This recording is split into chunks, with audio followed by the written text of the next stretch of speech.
a woman by the name of Jessica.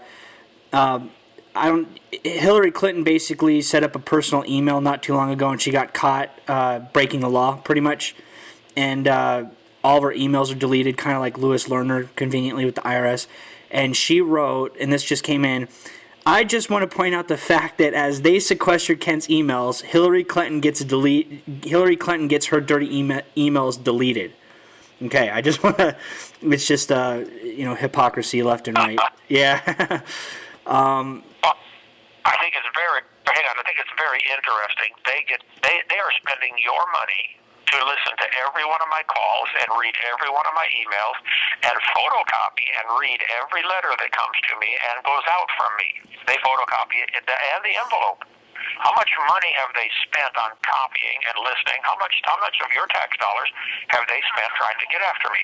It's got to be a lot, like maybe millions. I don't know. I don't get to listen to any of their emails or read them. I don't get to listen to their phone calls. I don't get to read any of their letters. And the worst they can find on me is what they brought up at that trial, which is nothing. Mm-hmm. This is insane. I mean, the American taxpayers ought to say, hey, guys, quit spending our money on this persecution. This is stupid. Go do something else. Yeah, this is really... The thing is pretty obvious. Since I filed a complaint against the judge, which is up on 2 Peter 3, and I filed a complaint against the U.S. attorney, and in my 2005 affidavit, I spelled out clearly some of the things the IRS did wrong in my case. They have to try to shut me up. I think they're desperate to try to cover their own problems. Mm-hmm.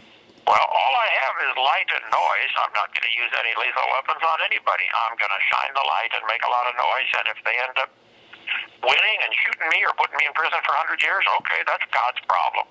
But all I've ever done is tell the truth. I have nothing to fear. Yep. I think they have lots to fear from the truth. And so their response is, put this guy in prison and throw away the key, They don't stop and think that, God is keeping records, and God has angels writing down every one of their thoughts. Every word, Matthew 12:34 and 35:6-7. Every word, every thought is going to come into Judgment Day. I fear for them, the people that are coming after me, because God is keeping such careful records. I have nothing to fear, Judgment Day. I mean, I've sure got my mistakes, believe me, but I'm forgiven by the blood of Christ, and I'm trying to do what's right and have for years. I'm not trying to hide anything. I'm trying to obey the law, their law and God's law. Excuse me. Anyway, Judgment Day is going to be very interesting, but I've asked God, just as a favor, to bring a little bit of it here now in this world. Just expose the evil so that the world can see what's really going on here. Expose the truth. Mm-hmm. And I know it's going to happen Judgment Day, but as a personal favor, I'd like it now. Yeah. All right. I hear you, brother. Okay. Yeah. Okay. This is from Mr. Sartain. What is irreducible complexity, and what is the evolutionist explanation for this? Irreducible complexity is a complicated set of words that basically means it's really complicated and it can't get any simpler and keep working. For instance, they use the illustration of a mouse trap. You have to have a base, you have to have a spring, you have to have a hammer to hit the mouse or the bar, and you have to have a latch mechanism and some staples. Can you take any one of those away and it still work? No. It's got at least 5 parts. They have to all be there. And if it won't work with only 4 parts. So it is complex, and it's not very complex, 4 or 5 parts, but it's irreducible. You can't reduce it any further, and it still work. So the idea is that there are billions of things in nature, like your eyeball, that are incredibly complicated. And how many parts could you remove, and it still work?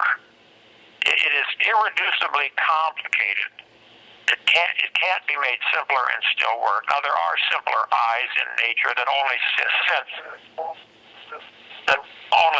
light, and there are some that do not apparently have anything with color. They only do black and white. So certainly there are simpler eyes. This call is from the Santa Rosa County Sheriff's Office. an eye is complicated. You know, you have not only the eye with 137 million light-sensitive cells at the back in 1 square inch, you have to have the optic nerve to carry the message, and then you got to have part of the brain to read the message. So, could you got at least those 3 incredibly complicated parts: the visual cortex, the optic nerve, and the retina. Any one of which, if it's broken, you can't see. You're blind. You know. So, like your car, for instance, how many things have to be right on your car in order for it to run? And then how many things have to be wrong to make it stop running? So that's the whole idea behind irreducible complexity, that, you know, we can understand it with machines, but when you get into a single cell in your body, one single cell in your body is more complicated than the space shuttle. It is just off the charts complicated. Okay, well, how did it happen to come by chance? The creationist says impossible for it to happen by random chance. It had to be. You have 60 seconds remaining. All right, that makes sense? Yes. Do you want to call back? Do you want to call back, brother? Sure, yeah, if you got more questions. Yes, of course, I got a bunch. Okay. I love it. Yes, I'll be glad to. Okay. Okay, bye. All right, thank you, brother. Okay, this set of questions is, remember when we were talking about the comet and having an insignificant amount of bacteria, Panspermia theory? This is along those lines, this set of questions. Have you seen the film by Ben Stein called Expelled? Dawkins, in an interview... Yep. Yeah, I know. I've seen it many times, yes, love it. Yes, Dawkins in an interview finally admits the obvious complexity of life and the information crammed in DNA, and then chalks it up to the panspermia theory. How would you counter that? Well, panspermia is the theory that, okay, life is too complicated to have arisen here by chance, so it got transported here from some other planet. Well, duh, all that does is postpone the problem. How did it develop over there? It's not answering a thing. It's silly. I mean, it just moves the problem out of sight, out of mind. Well, it can't happen here, so it must have happened somewhere else by chance. So I've got another theory. It didn't happen by chance at all. Somebody designed it. So, yeah, that's silly. You could say, you're walking through the woods and you find a house. And you look around and there's nobody there, there's no people, there's no footprints, but here's a house. You conclude, wow, somebody made this. But you don't want to admit that there are people. So you say, well, it must have fallen from outer space. Somebody in outer space made it and it fell down here. Okay, well, it's just postponing the problem. Who made the house? You know, obviously somebody made it.